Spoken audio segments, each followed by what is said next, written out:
Tales from Tim's Crypt.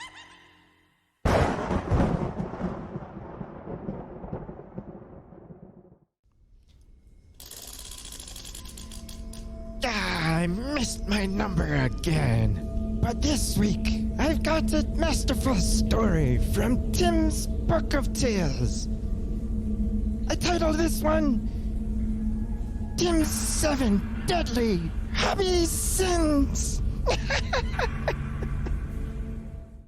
Here I am after my glorious run in Vegas, flush with cash, meeting up with Chad and Ricky now on a semi-regular basis, talking about cards. They're teaching me. I'm learning about different products, different sports, how to collect. And lo and behold, one day, Ricky decides to challenge me.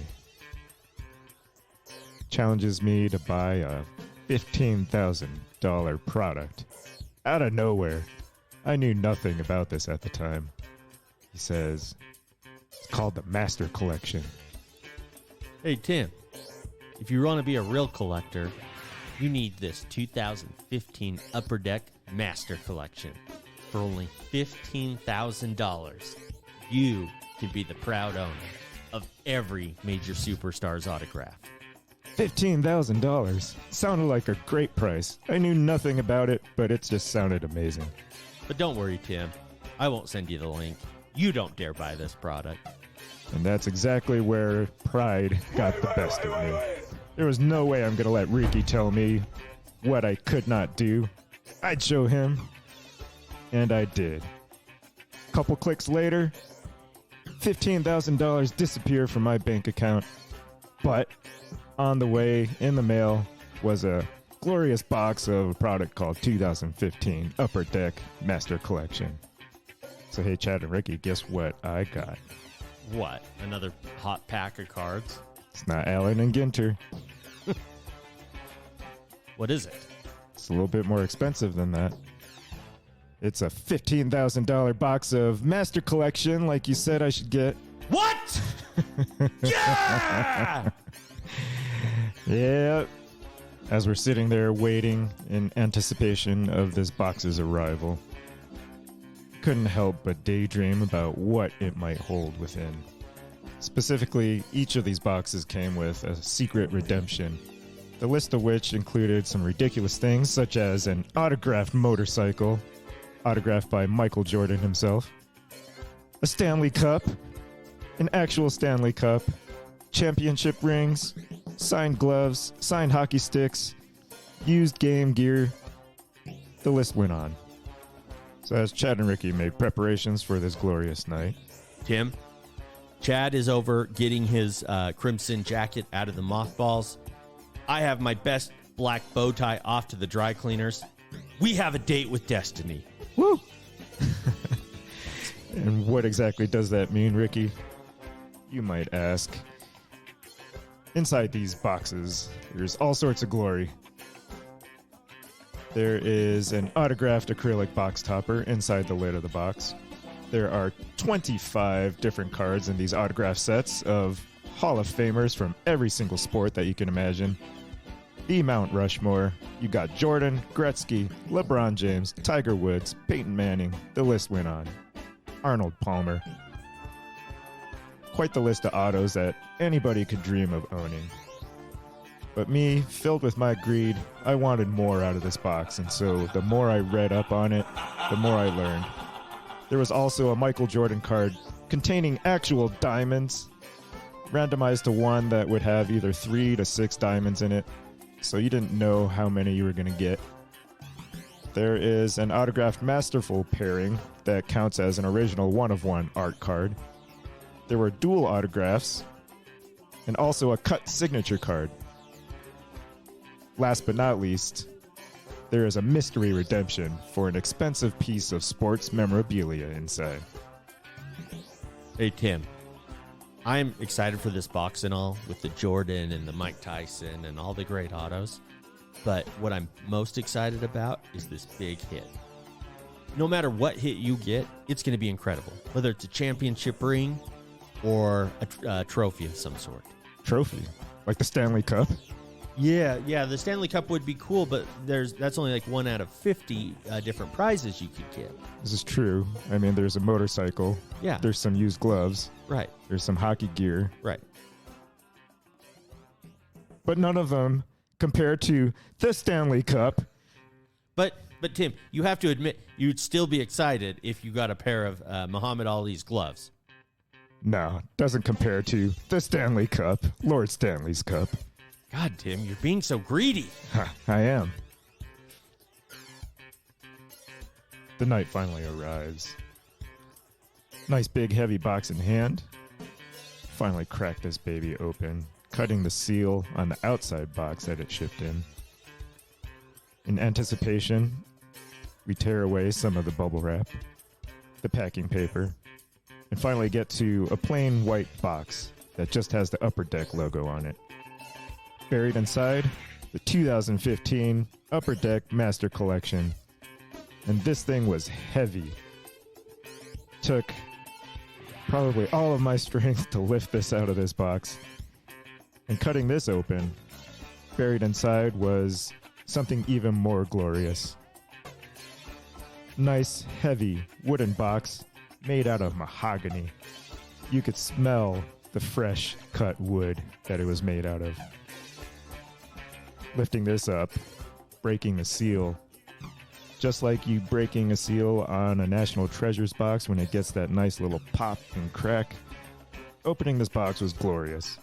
As I lifted the lid up, on the underside of the lid was my one-of-one autograph of Jack Nicklaus, silver Sharpie, just embedded inside of the lid of the box as the box topper, except so much cooler than a piece of cardboard. Underneath this piece of foam, as I lifted it up, staring back at me was a single plain envelope with a wax seal, as if kissed by a king. The last 3 cards underneath were side by side. One of them caught my eye immediately. Maybe it was the reflection of the 3 diamonds on the Michael Jordan card. And as you lift up this wooden layer, the next thing I saw was just stacks and stacks and stacks of high society and beautiful autographs.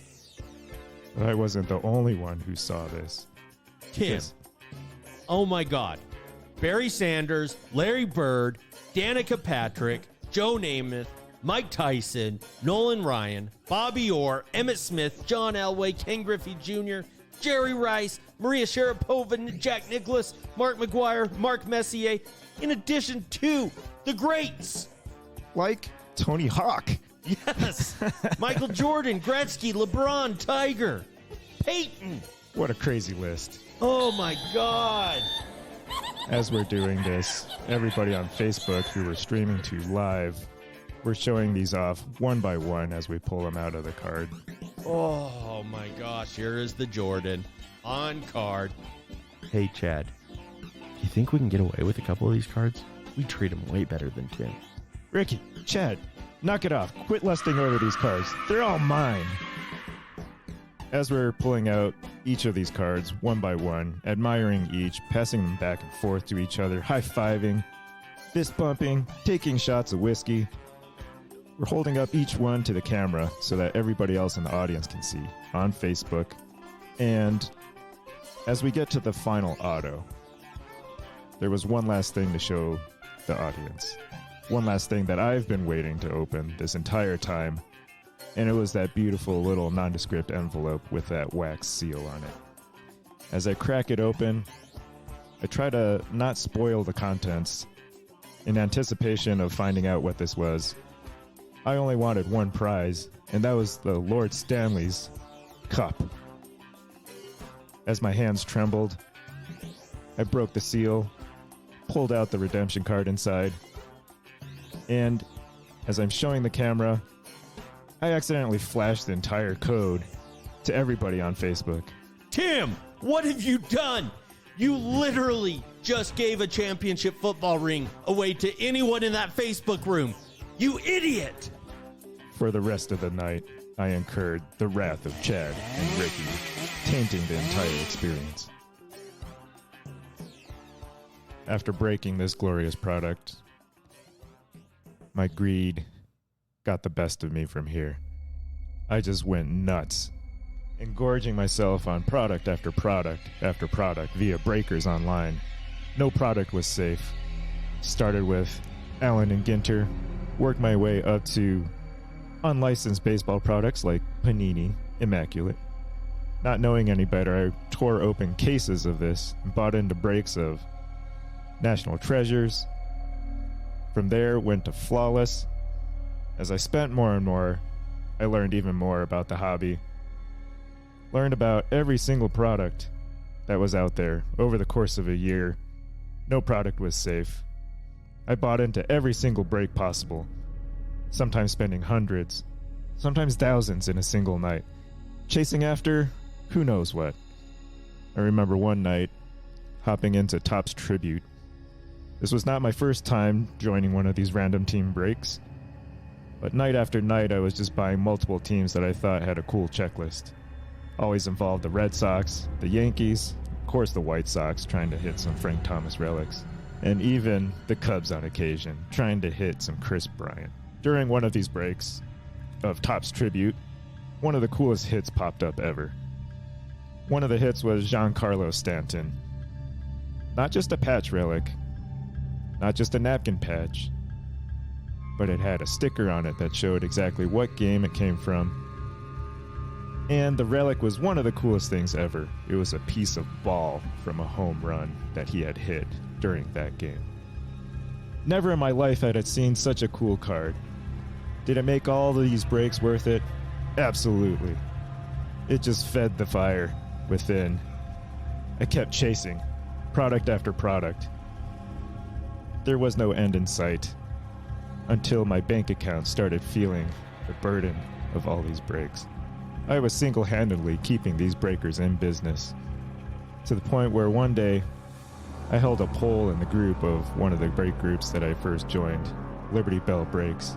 I made a post that said the person who guessed the closest to the amount of money that I'd spent on breaks in the last year would get a free hobby box of product from me as a thank you for the entertainment that it had brought me over the year. Go ahead, take your own guess. What do you think that number was? Wrong. It was $35,000, baby. I was getting daily calls from Wells Fargo, daily texts, asking to verify my activity. A couple calls later from PayPal. 3 of my PayPal accounts were shut down for fraudulent activity. But I didn't care what PayPal was trying to tell me. I hadn't had enough of my gluttonous run.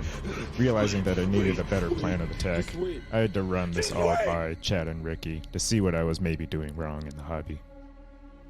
So hey Chad, Ricky, I've definitely spent too much money on these breaks recently.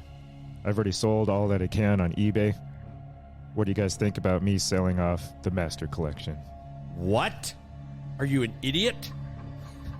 Possibly. You're going to sell it. You're going to take that entire box and just ship it back out of your house and sell it all in one unit?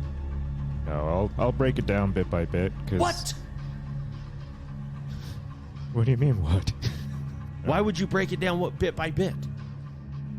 Who out there wouldn't want one of these autos, right?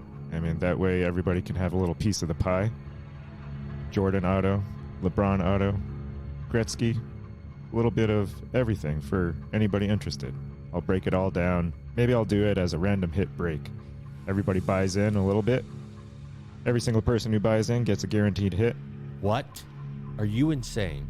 You're going to take one of the most beautiful, expensive, rare products in the hobby and just break it up? That's right. And all just to pay off some bills for your breaks? Yeah, whatever, Ricky. You're just envious of all the breaks that I bought into and all the cases of product I ripped open. After that conversation went nowhere and I hung up on Chad and Ricky, I knew there was only one thing left to do. I had to sell off and razz off each one of these cards, and the format that came on play was to do a random hit break. Everybody would buy in, and I would break up this entire set. That would mean saying goodbye to football greats like Elway and Peyton. It would mean giving away, selling off my really cool dual auto that had Arnold Palmer and Tiger Woods, both signed in silver ink on one card, numbered out of 10.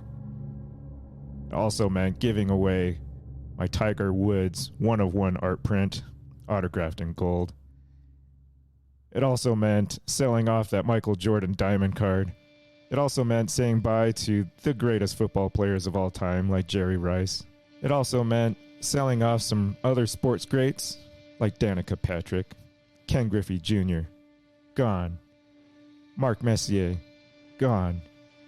Larry Bird, gone. Jordan Otto, gone. John Elway, one of Chad's favorite players of all time. Did I offer it to him? No. It got sold off in this break, too. Barry Sanders? I knew Ricky liked him. But it was not meant to be. He was also sold off in this break. Other hockey greats like Bobby Orr, gone. Fast forward a couple weeks, still in a daze from everything that's transpired. I'm sitting there, wondering why Wells Fargo hadn't called in a few days, but actually enjoying the peace and quiet. Not only that, but I created a couple new emails and created some new PayPal accounts, and I was back in business. And then, one day, I heard her knock on the door. Hey, Tim. Just in the neighborhood. Thought I'd stop by and see your master collection. I was left speechless. But as I sat there, a eating grin came across my face. Tim, I see that master collection box over across the room. You clearly did not sell the box. Tim, tell me you did not sell the master collection box. Tim, what's in the box, Tim? Tim, tell me the master collection's still in the box, Tim. What's in the box, Tim? What's in the box? Nothing. So, guys and ghouls, when it comes to being a master collector, learn from your mistakes. Don't be a sloth like Tim. Or you might find yourself losing more than just your money. Now join us next week for more Tales from Tim's Crypt.